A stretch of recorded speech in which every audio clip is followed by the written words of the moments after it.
Pandian store சீரியலை வந்து கோமதி மீனாவை பார்த்து என்ற அண்ணன் மகனோட கல்யாணம் நின்று போச்சுன்னு சொல்கிறார்.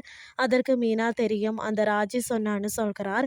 அதனை அடுத்து பாண்டியன் வந்து நிற்கிறத பார்த்த மீனா உடனே எழும்பி நிற்கிறார். ஆனால் கோமதியோ அவரை காணாத மாதிரி பேசாம இருக்கிறார். அப்படியே ரெண்டு பேரும் வந்து கொஞ்ச நேரம் கதைச்சு கொண்டிருக்கிறார்கள்.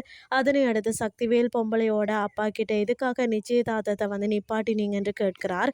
அதற்கு பொண்ணோட அப்பா எங்க பொண்ணு வாழ்க்கையை வந்து யோசிச்சு தான் நாங்கள் இப்படி வந்து ஒரு முடிவு எடுத்தோம்னு சொல்கிறார்.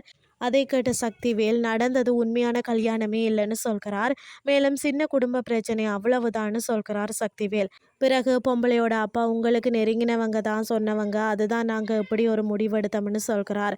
அதை கேட்ட சக்திவேல் யார் சொன்னவங்க என்று கேட்கிறார். பிறகு பொம்பளையோட அப்பா உங்க அம்மா தான் வந்து சொன்னாங்கன்னு சொல்கிறார்.